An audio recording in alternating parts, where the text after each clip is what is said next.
What is up, everyone? Welcome to this week's NerdBall Fantasy Football Show. I am your humble host, Pete Rodgers, and I am joined by some of my fellow nerds, resident old man Clark Barnes, and the Ginger Woodsman Nick Bodiford. Guys, how are we doing today?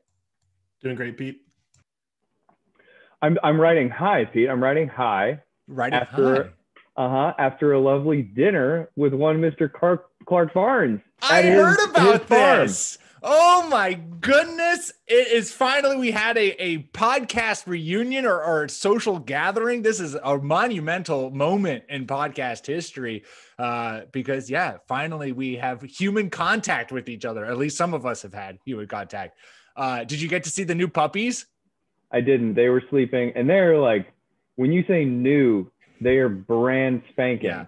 1 a.m. the previous day kind of new. So I did get to spend time with Pork Chop though, their 3-year-old dog. And my girlfriend was very jealous that I got to hang out with the mini horse, Macaroni.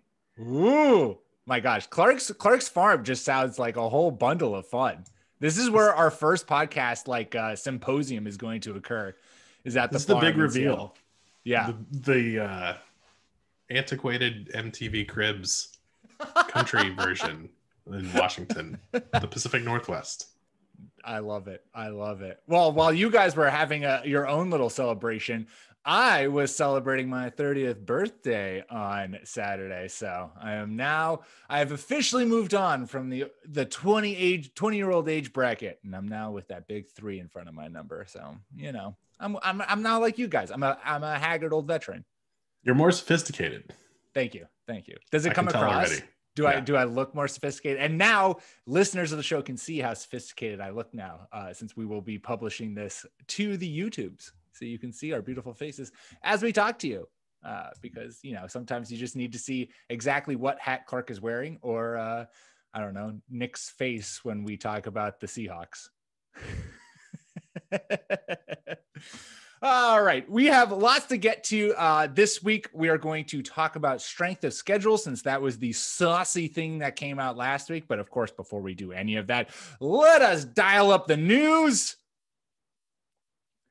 As we've reached the doldrums of the NFL, not a whole lot of news to write home about, but there are some things that we'll touch on. First off, Marquis Lee, wide receiver, signed with the San Francisco 49ers. He missed 2018 and 19 with an injury and sat out 2020. And while this maybe is like, well, why are we talking about, we must really be in the doldrums to talk about Marquis Lee right now.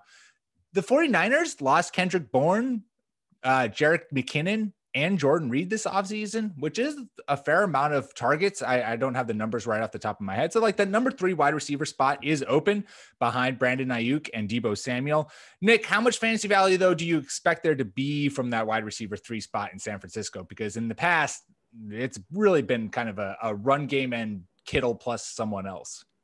Yeah, I'd be pretty surprised if this produced really anything. And I think the world of Trey Lance, but I think especially with a rookie coming in there, they throw a lot to running backs on early downs. They've got Kittle. So the number 3 receiver is not the same thing as being the number 3 pass catcher. They've also got Mohamed Sanu and Jalen Hurd to contend with in there. So it's a pretty stacked group. Well, Mohamed Sanu, is also a really good wide receiver because Bill Belichick traded a 2nd-round pick for him. So it's a good value. And there's no position Bill Belichick grades better than a wide receiver. So it's a high praise from Bill for that grade and that trade. Moving on in the news, after missing out on Kyle Pitts, the New York Giants addressed their tight end position. You thought Evan Ingram was going to be their tight end 1. No, it's Kelvin Benjamin coming out of retirement to not play wide receiver, but to play tight end. Yes, Clark, what a time to be alive. Tim Tebow comes out of retirement to play tight end for the Jaguars, and now Kelvin Benjamin comes out of retirement to play tight end for the Giants. Yeah, this harkens back to when everyone used to hate on Eddie Lacy for being a little rotund. I'm starting to see a lot of body shaming for Kelvin Benjamin. And as an overweight man myself, this matters to me. And so I'm going to use this as my platform to shame everyone, shaming the shamer for the shame. No, Kelvin Benjamin was really good when he played with Cam, and very good at catching the ball. Definitely not fast. He was a huge man, so he was hard to cover. If he went to a team who maybe had a creative in the least offensive coordinator or a quarterback who could throw the ball even decently, then I might actually get excited. But he went to the Giants, so I feel like we've covered it. Yeah. The Giants offense, despite all of the weapons that they've added this offseason, you always have to remind yourself it's Jason Garrett, the clapper, that is behind the scenes calling the shots. And that has to chill your excitement at least a touch. In defense of the folks who are kind of poking fun at Kelvin Benjamin's physique, I mean, he showed up to training camp a couple years ago for the Panthers at 280 pounds. And I don't know if you guys remember the photos, but I mean, the guy. That's normal for a guy who's 6 feet tall. I don't know why everyone's being so rude. It is normal for a guy who's try tackle a guy who's 6'6", 280. I mean, you can't. Anyway, if it's healthy weight, all right, good for him. I wish him all the best. If they can't make Evan Ingram work, they're not going to get old to Kelvin Benjamin to work. Yeah, it is. Yes. Well, I resemble that remark. That's a shot, Nick. Finally in the news, it's old news now. And even though he's not here to fully give it his seal of approval, since we're bringing, last offseason, we had the Pete Rodgers, Tom Brady panic meter trademark. This year, we got to have it. We got to bring it back. It's the Jordan Smith's Aaron Rodgers panic watch meter TM. And so since that is here, we have to comment on the fact that the Packers went out and signed AFC champion runner-up Blake Bortles to a 1-year deal. Jordan's not here to tell us where his panic meter at, but I have to think that panic meter is high. I mean, going out and getting an elite talent like Blake Bortles certainly means Aaron Rodgers is on the out pretty soon in Green Bay. One has to think that. But Rodgers is definitely going to be the quarterback for Green Bay when the season starts. This happened last year. But what about when it ends, Clark? Blake Bortles takes over in week 5 to lead the Packers to an NFC championship. One thing that I disagreed with the rest of the podcast on last year was this idea that it'll all work out. It doesn't matter how angry Aaron Rodgers is, because he will just audible out of Nagy's play call and run his own offense, to which I said, do you guys really think that they'll do that for a full year and they're not going to hate each other? I thought it would. I thought the marriage would divorce in season last year. I was wrong about that. But this does strike me as a Carson Palmer situation where he does not give a shit about money anymore. It's not about that. He just hates these people and he wants the hell out of there. Clark, I think we should do a pinwheel bet on whether or not Aaron Rodgers is the starting quarterback for the Green Bay Packers in week 1. Do you accept? Yes. Cool. Yes. Nick making just terrific wheel bets here. He saw how much praise he got for his Baby by Justin Bieber rendition, whatever it was last week. And he's like, I need to make more stupid wheel bets so that I can pay out terrific punishments on air. All right. So Nick thinks Aaron Rodgers is not going to be Packers starting quarterback week 1. I love it. And Clark is of course taking him up because you'd be a fool not to. Awesome. Well, there you go. That's all we got in the news. Before we talk about strength of schedule for 2021, let us take a quick advertisement break. All right, we are back. The NFL schedule was released last week, and of course, that means it is time to nitpick all over it because we have nothing else to talk about. And there's no one better at nitpicking NFL schedules than Warren Sharp of Sharp Football. And there's no one better at nitpicking Warren Sharp of Sharp Football than our very own Nick Botiford of NerdBall. So Nick, I turn the spotlight over to you. Explain to us Sharp's strength of schedule and what makes his ranking so much more reliable than others you might find on the interwebs. Yeah, so as some of you may know who are listening now, you might have heard strength of schedule and started to roll your eyes. Don't turn the podcast off yet. Typically, strength of schedule is done strictly by comparing past seasons, the last season's record, like up and down the board. So you take the Seattle Seahawks and you say, what was their week 1 opponent's record last season? What was week 2 and so on. it takes into account nothing. There's no offseason change that is baked into that formula. What Warren Sharp has been doing for a very long time is using Las Vegas win totals to predict the overall strength of schedule metrics on a league-wide frame. He's done very well at this, and he puts all of his predictions and the results on his website and in his what will now be 2021 football preview book that will come out sometime later this offseason. So you can find out if he actually got it right or not. And a lot of time he does. So without further ado, I think we can kind of just dive right in here. Yeah. There's so much and we'll tweet out the link on our Twitter account. So make sure you follow us at NerdBallFF. But there's a lot of gems that you can glean from his strength of schedule and how he lays it out for fantasy football, for just football in general. I know we were talking about this before the show where we were trying to figure out what we wanted to kind of touch on. There's I was just having so many different topics come up in front of me, just fiddling around with the different dials and checking out different teams. Nick, why don't you start us off? What is something that from looking at this strength of schedule that you are feeling has a narrative you like for the 2021 fantasy season? So the one that jumped out to me right off the bat was the Cleveland Browns. Entering 2021, Warren Sharp has them with the third softest schedule in the NFL. Given the way that the Browns are built, they want to emphasize play action and channel things through their run game intelligently. They've also assembled a very stout defense. So when we look at the minutia of the Browns' upcoming season, we want to kind of figure out, one, are there defensive deficiencies that the team can exploit from their offensive side of the ball, but also, are they playing good offenses that might increase their passing attempts more? Are they playing bad offenses that will allow them to just control the clock with Nick Chubb and Kareem Hunt? What we see from a pass defense efficiency standpoint is a totally middle of the road ranking in terms of strength of schedule, strength of pass defense efficiency schedule. They come in at number 19 as far as their opponents' passing efficiency on the offensive side of the ball. They're at number 13. So we're kind of operating so far passing games excuse me, in the middle of the road. Flip over to run defense efficiency. They have the fourth softest schedule, so that's awesome.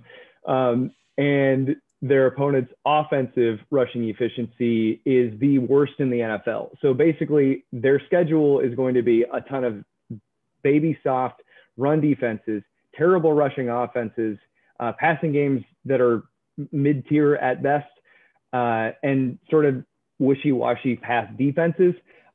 It seems to me that this will be a season where the Cleveland Browns are easily able to impose their will.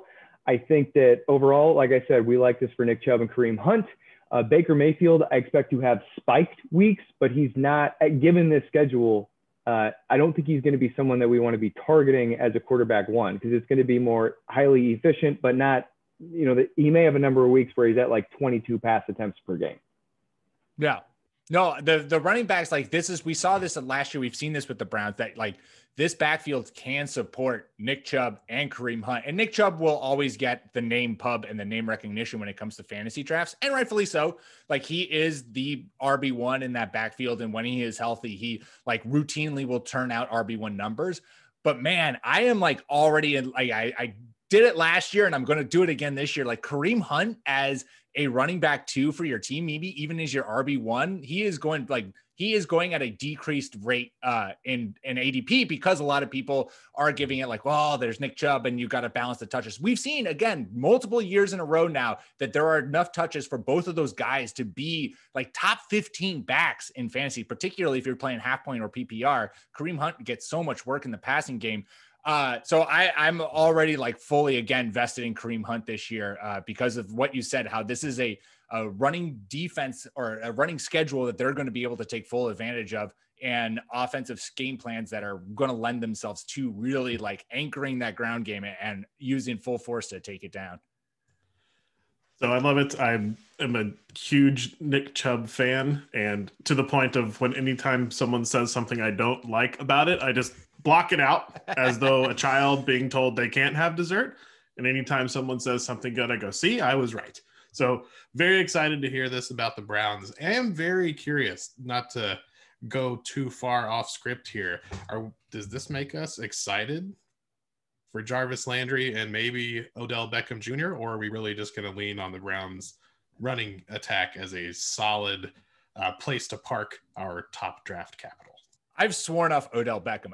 I can't do it to myself again after drafting him like at what I thought was going to be this great discount for 3 years in a row. I'm not allowing myself to touch him this year. So likely he will break off and he'll be a wide receiver 1 this year. No problem. You heard it here first. Yeah, Draft Odell Beckham. I think and Clark, to ruffle your feathers here, I think that we need to treat Beckham this season as more of what you would traditionally treat Deshaun Jackson. I think that at best, he's going to be a boom bust flex play, totally matchup dependent. Jarvis Landry, I think he will continue to be really consistent, but just to show watchers and listeners that I'm putting my money where my mouth is, for my pre-draft rankings, that was before Sharp Football Schedule came out, I had Nick Chubb as the running back 7 on the year.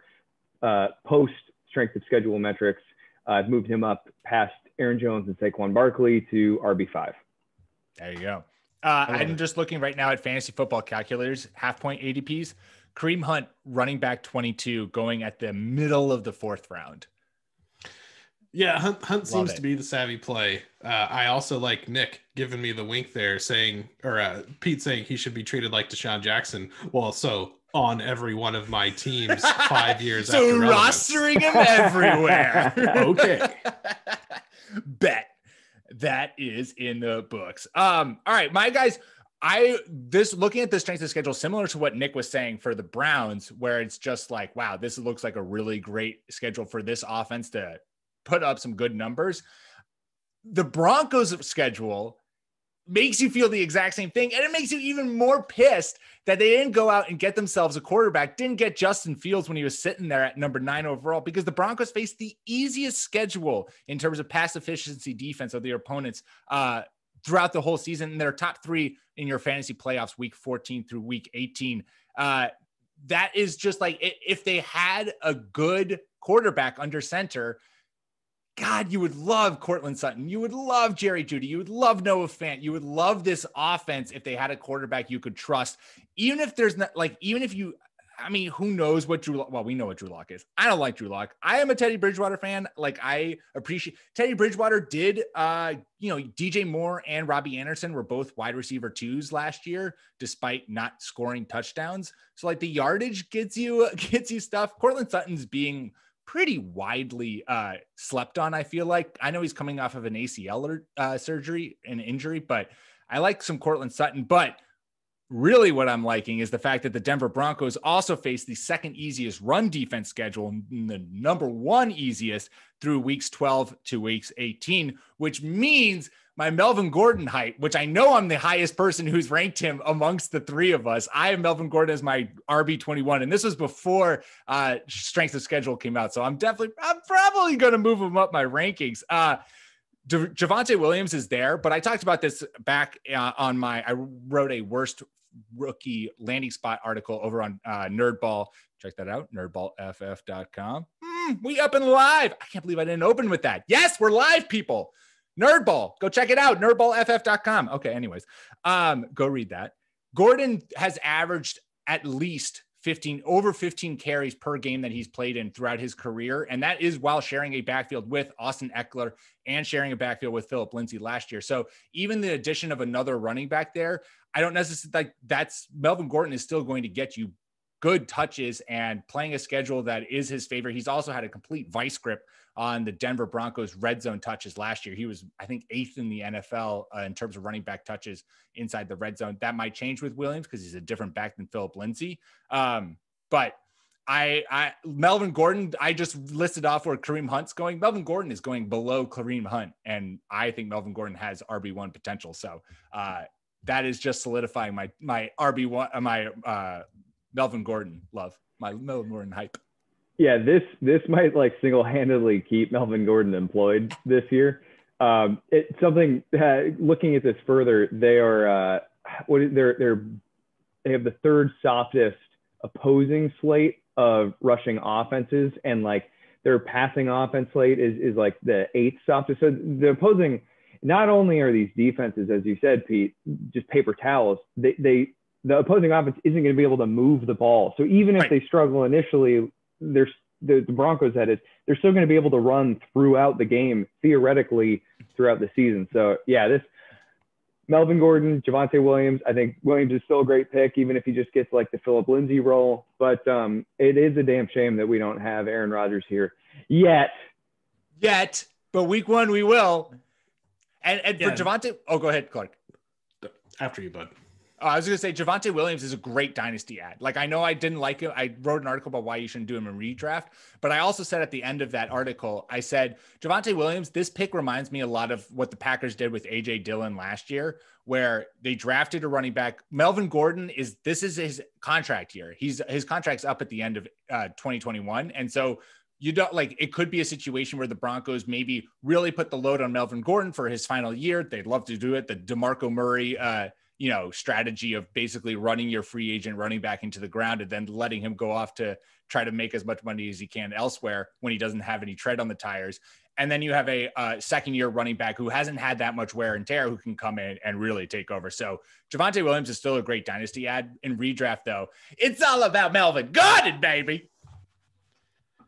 So this is a good example of how I like to look at Warren Sharp's work. I'm not interested in Denver's passing game because it's going to be either Teddy Bridgewater or what's his name? Who you just doesn't matter. He sucks. Drew Lock. Yeah. So I mean, if Aaron Rodgers goes there, obviously that's great. But I'm not interested. Teddy Bridgewater is a very serviceable plus backup quarterback, and that's what you're looking for with him. He's not at all exciting. Drew Lock takes too many chances to be exciting and is just not good enough. Surrounded by talent, just not paying off. So I even though their schedule is great for passing, don't have any interest. But they're going to be pretty bad, and they could have a pretty decent running attack. And so that's why I do really like the Melvin Gordon pick here, someone who's kind of left for dead, in my opinion, especially at the pick of Javonte Williams. Now, maybe they could ease him in, and he could have a really good start to the season and kind of retain the job for at least one more year. Steve, our stats and information intern, giving me Cortland Sutton going as the wide receiver 33, back end of the 7th round. Yes, please and thank you. Actually, though, he's going right above Robbie Anderson, who I also am really digging this year.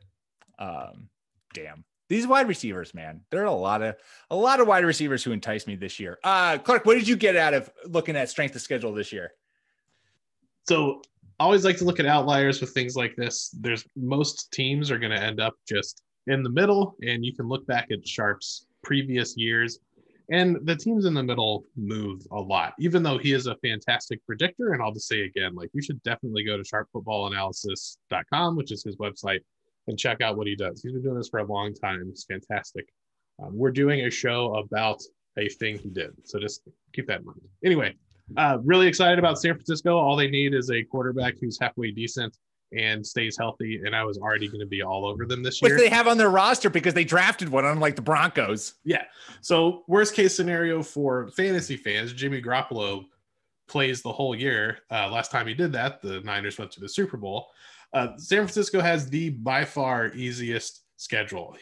Sharp outlines this thing really well. It's on a graph. It's very visual, and outliers stand way out. And San Francisco is absolutely easiest schedule. And then there's everyone else pretty close to each other for the rest of the league. So Trey Sermon going there as a running back in the 3rd round. Super excited about that. If Trey Lance gets in, oh my God. If Trey Lance gets in, Brandon Ayuk, Deebo Samuel, even George Kittle going so early, like 2nd, 3rd round in drafts. I'm not really high on that. But now with the schedule release, I think I'm back in on Kittle being in the top 3. It's just arrow up for the San Francisco 49ers, and they're all going very late outside of dynasty drafts. So easy to target.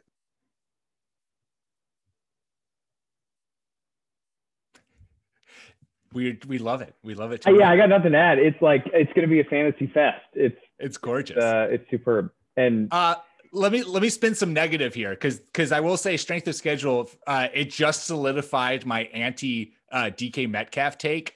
The Seahawks have the hardest schedule in terms of pass defense efficiency throughout the season, and they only play 4 games this year against positive matchups. And so again, like Clark said, it's very visual. Sharp does a great job of that. There's only 4 teams that they play whose rankings are green. Everyone else like is bottom 13, and it's all just like small little red bars, and that's not great. So this is just solidifying myself that I'm not going to be drafting DK Metcalf while he's still going as a top 6 receiver in fantasy, going up against one of the toughest pass defense schedules and a quarterback who's in an offense that fired the guy who wanted to let Russ cook. Yeah, they've also got the second toughest run defense schedule. It's going to just be a total dumpster fire. And Nick loves it. Look at the grin on his face. So I think that this is a fantastic resource, but I don't read it as good schedule, good team, bad schedule, bad team. When you have a quarterback like Russell Wilson, I'm not going to be too upset about your schedule. Like the Packers don't have a great schedule, and I still expect Javonte Adams to be an absolute monster. Well, that's because Blake Bortles is a great Rodgers quarterback. Yeah, Blake Bortles is a terrific quarterback, so he can rise above the really tough schedule that the Packers are going to see this year. Man, I wish Jordan was on. Jordan would be thoroughly enjoying the amount of shade that is being thrown. Nick, do you have any other interesting points that came out while looking through the strength of schedules?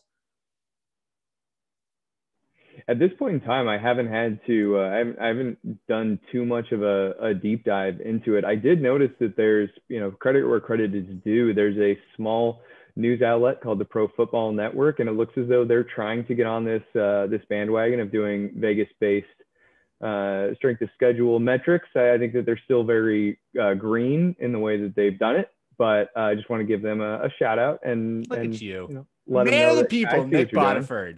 Look at him. Well, anytime somebody says, strength of schedule, and they don't, it's not just like, well, they won 9 games last year, they deserve to be complimented. But yeah, no, not a whole lot stood out. I'll be laughing all the way through the Seattle Seahawks season. Okay. One final thing. Give you a press pass for the Seahawks game. Yeah, we're gonna make you patrol the Seahawks sideline.